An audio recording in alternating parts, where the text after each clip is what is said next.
E3. Reunited and it feels You're so actually doing good. it. I didn't think you were going to actually do it. I missed you, man. No, We had a whole week where we didn't see each other. I mean, we Facebooked, but that didn't. You had fun. That didn't count. I had fun. I had fun at the Retro Festival, but it would have been more fun if you were there. I'm very sad I missed it. Mm-hmm. But you would have had fun. I think you would like the people that were there because they were all pretty cool. There's this one douchebag YouTuber that was there, and I'll get into that a little bit later on. But that was the only bad part. Everything else was great. I was getting down at a wedding. Yeah, shaking it, bumping it, grinding it. Oh yeah, it's a good time. Cool. Good time. Didn't get to drink though. I was the driver. Well, I wasn't really the designated driver. I just ended up being. You became the driver. Well, exactly. that's a really important thing. Get the keys. Friends don't let friends drive drunk. And it was a nice car, so I got excited about driving it. How fast did you go? The speed limit. Tokyo. Well, she has a concealed carry, and I didn't know how to react to that if I got pulled over. So I'm just gonna go the speed limit and not get pulled over. Nothing like being wasted with a concealed carry. Yep. Never a bad thing. Anyway, my name is Devon. And I'm Cameron. And welcome to Watch, Chat, Play. I forgot to say you play. Son of a...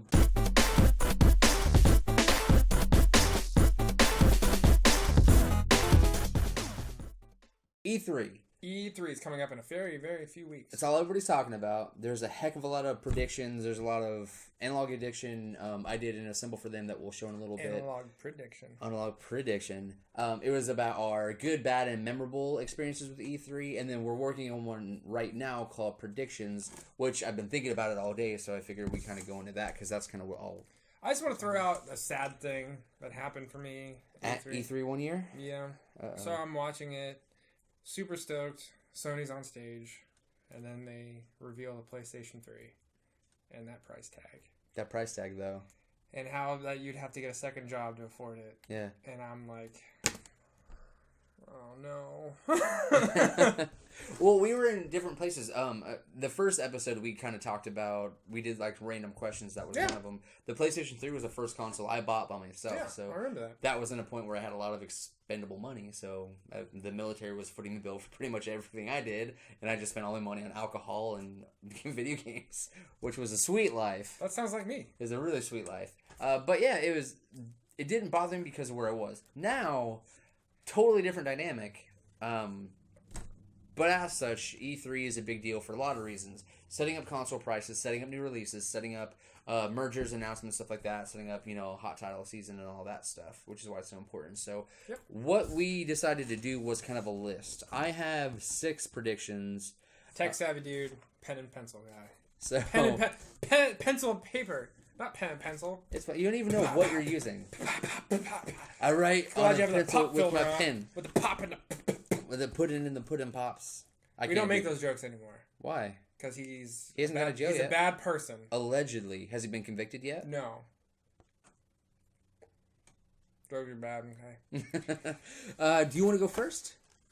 No, you go first, and I'll bounce mine off of yours. Okay, so a lot of my predictions are based on stuff that I want. Because obviously that's all I care about. Stuff that I because you're selfish. Because I'm selfish. You're on YouTube, so you that's why I'm a very vain, self-focused individual. But you're here, so I at least care about you as well. It's only because you're using my room. You've said that multiple times, and you've never been wrong about it. But I enjoy the time we spend together. You don't have to lie to me. I wouldn't lie to you. I'd lie on you before I lie to you. Oh. All right. So first. Star Wars The Force Unleashed 3 will be announced and will have accompanying, if not gameplay footage. Accompanying? I thought you said accompany, like a company. Accompanying. Like coming with? Yeah. Like I thought you were talking about a company.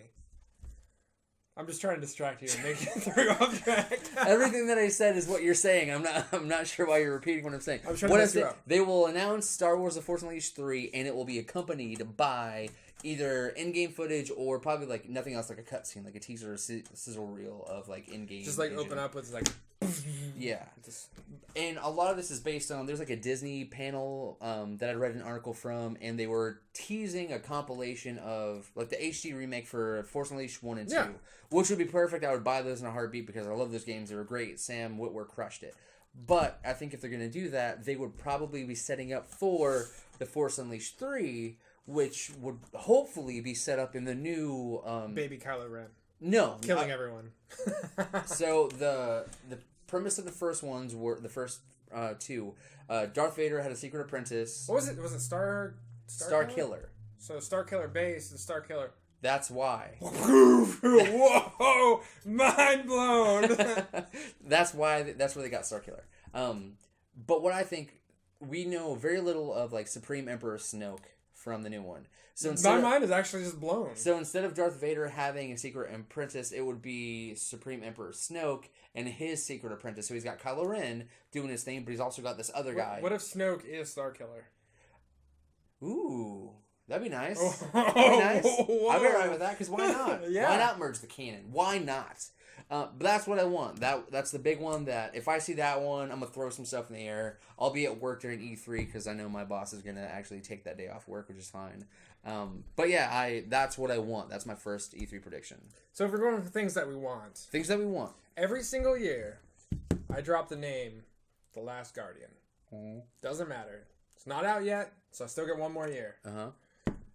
My prediction, right? The Last Guardian is going to be announced, date, everything that's coming out on disc. But it will be available digitally as soon as they say it. Which I think is an awesome idea in theory. But they did it with Entwined, which was a small title. That's what I was going to ask you, if they'd ever done it again. If they did it with Last Guardian would seem like the title that they could do it with, because it's been in the works for years and years and years. So if they did it, if they said right now in the marketplace, you can go and you can buy this, download it, and play it, how many people do you think are going to stop watching E3 and do it? I wouldn't stop watching, but I'm going to do it. Like, as you're watching, you just open up your app and download it real quick. Yeah. Well, I would be watching it on my phone, probably. At work? Oh, at work. That's true. That's true. So. Yeah, I mean, the biggest thing is kind of like the betas are always announced at E3, and it's always like, the beta's live now, and then people just flip out and start downloading it. That's something that sucks about working at E3, is because you could start the download. Every journalist that talks on all like Podcast Beyond and everything like that, they're not really dreading E3, but you can tell that they have like the sense of dread because there's so much work involved with covering. Well, because it's E3. so much information, and you want to be journalism is all about breaking the news first, and there's like the journalism rules. I'm not going to go into it, all that. But it's hard in a very competitive field where the second you have any modicum of information, you got to be the one that breaks it first, that breaks it right. You got to make sure you're not breaking NDRs. Yeah, because there's a lot of stuff about, the embargo on when you can talk about stuff or whatever. So there might be stuff that, big companies already know, but they can't talk about it officially until E3. So, and then you have leaks that happen, which are bullcrap. Which are very If you know something and you're told not to tell people, please don't tell people. Like, it's just like spoilers, which we went into in a previous episode. Yeah, a couple episodes. Don't ruin it. Like, when I watch E3, I'm excited.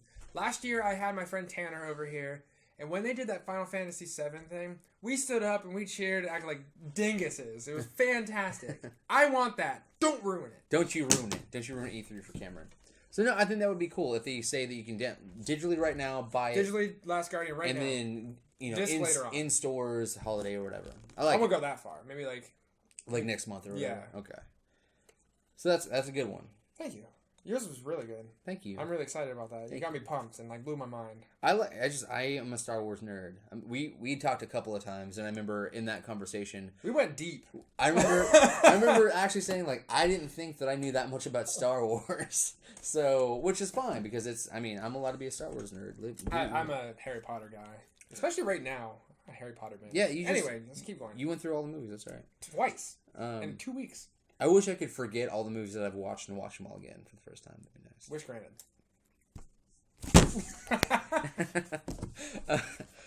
Second, either Battlefield or Call of Duty will launch a cross-platform server beta test, and it'll go live at E3. So either Battlefield, the World at War one, or Call of Duty Infinite Warfare will say PlayStation 4, Xbox One, this is your server. You can play together and try it so we can see how it handles. That's not a bad idea. I know the team from Rocket League, Psyonix? Psyonix, yep. Psyonix has been talking about how they already know how to do it. They just need... I don't know if they need permission to do it. They cross PC and PS4, which is easy to do. I Final Fantasy 14's been doing it for years, right? You know, but I think if you're gonna do it, if you're gonna embrace this idea of having cross-platform, and you really wanted to make a statement, I think if you have one of the two heavy hitters, Battlefield or Call of Duty, that's if you want to see if it's gonna work in practice, you use that. Use it like pre-orders too. Like you pre-ordered this game, you get to try this to see if it works. That would be smart too, like for the pre-order bonus. Yeah. I think for E3, they would just want you to try it out just to see if it worked, because in previous E3s, EA has always done, like a Battlefield beta or something like that, the beta slide. They did it with a couple ones last year, I remember. But I think that would be really cool. If they wanted to see if it worked, E3 is the perfect platform to announce it, see what the hype is like, and see how it's going to handle. Mm-hmm. Which, I mean, that would be... I'll be watching E3 at work, and I will have my phone ready, and anything that they announce, I will be inputting and downloading, and I will be playing when I get home. Especially if it's Battlefield, I want to play Battlefield. I don't like shooters. I'm not a shooter guy. I'm more of your niche coverer, I guess. Dark Souls, but I'll try Battlefield.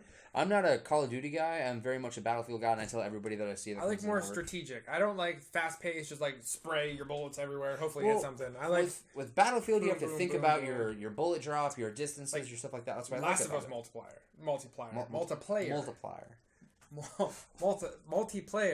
The Last of Us. Mm-hmm. I played hours and hours of that with my brother. Whew, good stuff. Mm-hmm. Okay. It was third person, isn't it? Third person, survival, like you die, you were down for the round. Like it was great. I loved it. That was really good. I remember that. That was good. You should get Uncharted 4, man, so we can play together. I'm going to borrow it from Ed. Okay. All right. Go ahead. So we're going to jump. I'm going to do my gimme now. This is Lego Dimensions. They're going to talk about what's coming next for them. And they're going to have Star Wars. With the closing of Infinity, Star Wars is going to Lego Dimensions. Side note, I'm very disappointed in you, Disney Infinity, for leaving me behind. And do you remember when we had all of the toys, all of our Infinity collectibles, and they were all on the table? I got rid of all my Infinity characters. What? I got rid of all of them. If a company's going to decide to walk away from me, I'm done. I'm done with them. No? Wait. It's a betrayal thing. I spent so much time investing in this series because I liked it, I believed in it, I thought it was really cool. We got 3 games out of it. Okay. But the tip of the iceberg for what they're doing with like the Marvel franchise, with the Netflix versions of Marvel, they're talking about bringing back Blade, and they're talking about doing something with Moon Knight. There's Moon Knight, he's my jam. And Ghost Rider, for Netflix, which would be way better than the... Obviously, we've seen that whatever you do in movie cinema can be redone better on like a Netflix platform.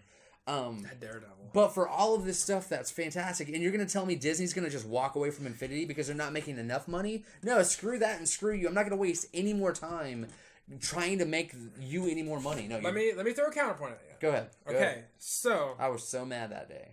Disney Infinity cost them a lot of money. How's that not a problem?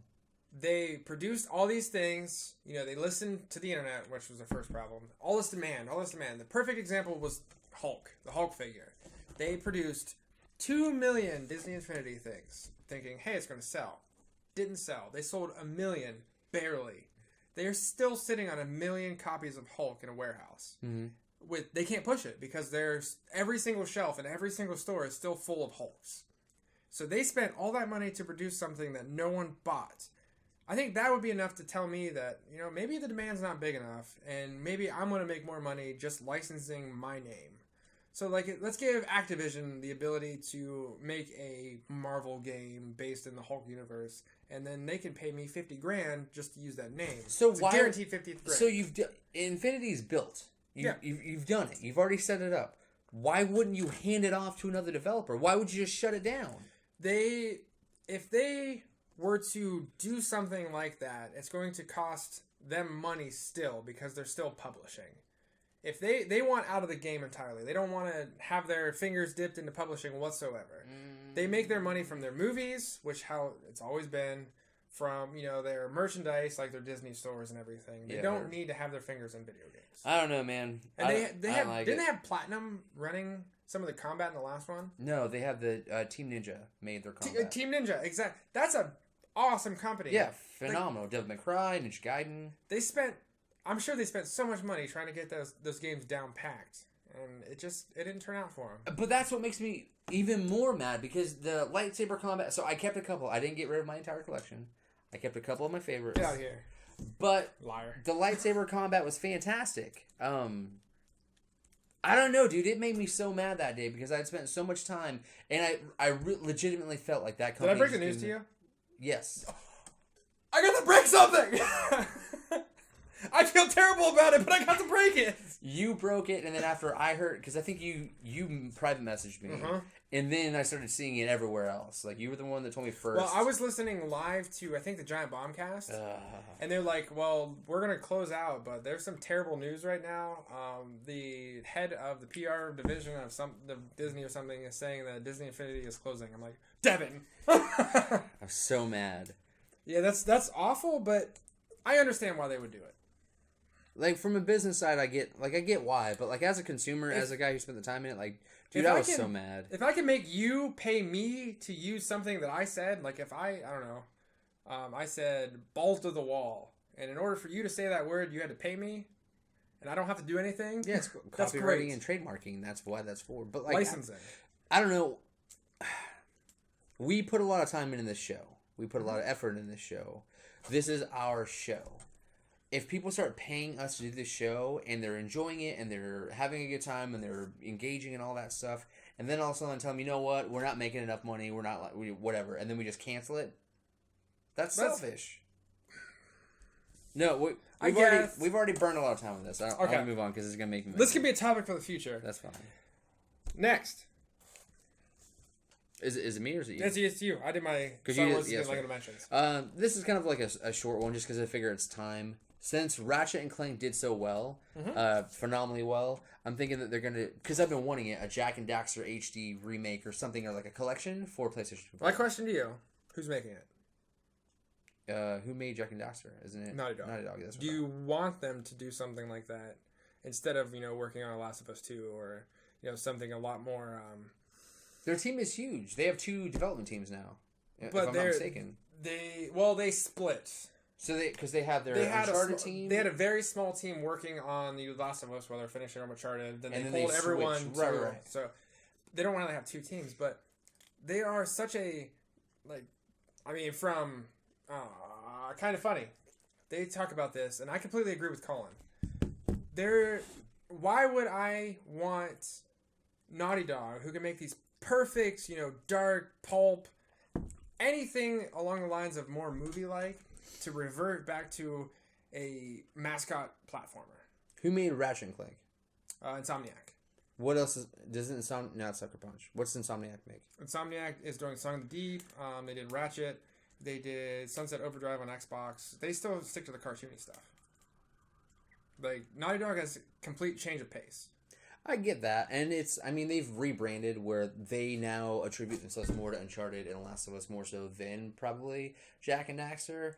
But it's Rocksteady made Batman Arkham Asylum, City, and Night, and they were all great.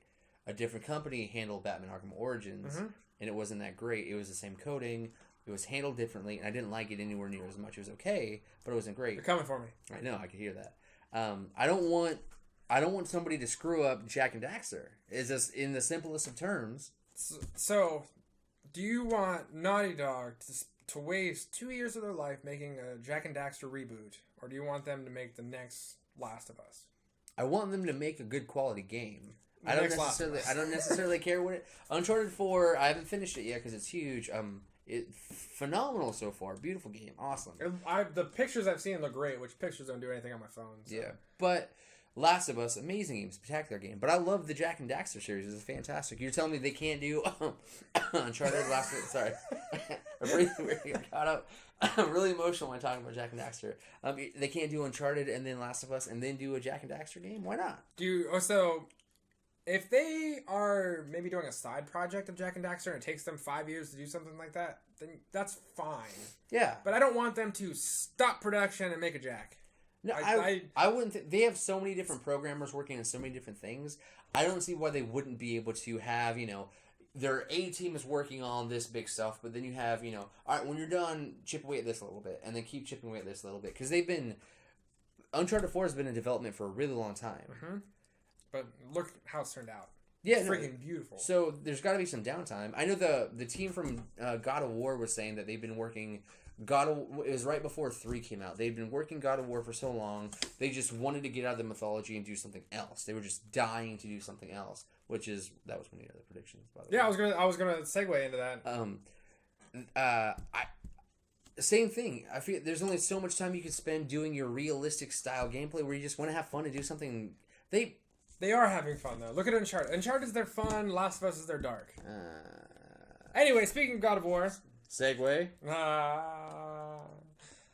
God of War with the Norse mythology that's been rumored going around. It's going to have a release date. Viking Kratos. Which will be, I think, this year. What? There's no reason not. They remade God of War 3. I bought it. I actually didn't even play it because I played it before. Some games it's just hard to get back into. I love God of War. Fantastic series. I love that series. Very adult series. Orgies and all of them. I don't like Kratos as a character, but I also like Kratos as a character. Oh, I like him. There's no depth. Well, he's just angry. Zeus! I'm coming for you. He's very Hulk in anger. I liked it. That was good. Mm-hmm. I'll play it. I'll play any God of War. You throw me a God of War, I'll play it. You throw me a new God of War. Chains of Olympus is free right now this month on Vita. You got a Vita? Pick it up. What you got? So, this is a quick one. Witcher 3 Wild Hunt Game of the Year Edition. All the expansions will be out after the 30th of this month. So, for holiday season, it doesn't make sense for them to not announce Game of the Year Edition. Why wouldn't they? I completely agree. Yeah, so I'm expecting that one. And whilst we're talking about Game of the Years, mine's not really a Game of the Year, but I think Rise of the Tomb Raider is going to get a definitive edition, and it's going to come to PS4. Which I legitimately forgot about that game until you told me about it earlier today. It's going to... I think it's going to have a remarketing because of how terrible the launch was on Xbox. And, PlayStation is the big one selling this year. Mm-hmm. Well, this generation, really. And it's going to have a whole remarketing. It's going to be marketed beside PlayStation. Mm-hmm. And it's going to get a definitive that's coming to PS4. Do you think it's going to be... Will it be cheaper for us than it was on the Xbox One? It's going to be a $60 game. $60. Definitive edition, $60. You're going to get anything that they put out so far. And I don't think you're going to get exclusive content, but you're going to get all the DLC if they put any out. I feel like as an apology to us, we should get a discounted rate. I think as an apology to us, we should just get the game for free on PlayStation Plus. PlayStation Plus. I'll be right with that. I'll download it right now. Maybe that'll be the game. Cameron was right. Maybe that'll be the game they announced at E3 where we could download it right there. Free. What you got? Last one. E3. Last one. We're running long. Last one. Yeah, I know. Because we have a 9-minute analog assemble, which we might tag that later on. We can do that. Yeah, we do that. I kind of have to pee, so. So I'll make these last two quick. I'll do 5 and 6 together. Okay. So Telltale is working on a new Batman game. I predict that they're going to release actual gameplay of it, not just talk about it or do stupid logos. And then my last one was everything Nintendo says wastes everybody's time. That's kind of funny. And I know I'm wearing a Legend of Zelda shirt because that's all that they're apparently doing. I have Zelda tattoos at the conference. So you told me you asked me if I was a Fairweather fan for Nintendo. Yeah. And I said that would be the case if I wasn't a Wii U owner because I bought it a long time ago. Yep, I have my Legend of Zelda Wii U. Yeah. So if I had used the E3 thing as a reason, like this is why I'm not buying a Wii U, then you could say I'm a Fairweather fan. I bought it, I own it, I have a lot of games on it. Nintendo, right now you're right up there with Disney Infinity and just they're not that bad. They didn't abandon you. I feel abandoned. Okay. All right. So this last one. This is my big one. Bring it home. This is kind of my far-fetched idea. Okay. So PlayStation Neo, we know it as the 4.5, the next step in gaming. Mm-hmm. They're gonna put it out with the price tag, $499, $500. And the reason the price tag is so high is because the old PlayStation is gonna be $199, $200. So you're telling me brand new PlayStation 4 brand new will be $500. $500. And then the original, so ones you can buy now will be $200. Wow. They're going to make their money up from the Neo. I have to pee really bad. Okay, so keep going. So they're going to make up the 4.5, $500, which is they're selling at a huge profit. Mm-hmm. Okay, so the internals are going to cost a lot less than that, which will allow them to drop the old PS4 to $200. They can do that because they're making the money from the other one. You know, your super nerds are going to buy your Neos, and then your casual gamers, you know, we have 40 million on the market now. Right. So the rest of everyone's going to see that they're $200, and that's super affordable. There's no reason to not buy that. I agree. I like it. I'll go ahead and close this out if you want to go to the bathroom. Yes. Okay. So thank you for watching this episode of Watch Chat Play. I know it's been a real weird week because we've had some other stuff, but thank you for joining us. As always, please subscribe, share the video to your friends. You can find us on Facebook, we're on Twitter at Watch Chat Play, Instagram, same thing. You can follow Watch Chat Play there. We're in a couple of different locations. You can find some of us on IGN's blogs. You can find some of us on N4G. Daily Motion we're working on. There's a couple other places that we're kind of melding into. But for right now, just keep it simple. Twitter, Instagram, Facebook, and YouTube. Just, you know, the final four. Keep us there. And normally we do Analog Assemble, which we've already shot. I actually already posted it. But go to analogaddiction.org, especially if you're interested in E3 predictions, because Cameron and I did a full episode on ours. There's a whole other article about to be posted about the best, worst, and most memorable E3s, and then a whole bunch of predictions. So it's not just me, it's not just Cam, it's a whole bunch of other people too. And there's a lot of other, there's some reviews on there, there's some news on there for the Analog Assemble. So we'll tag that later because we're already running at like 35 minutes, which is a little bit long, but we had an entire week off. So for the both of us, Cameron and I, thank you for watching. Thank you for hanging out, and we'll see you guys next week. Thanks.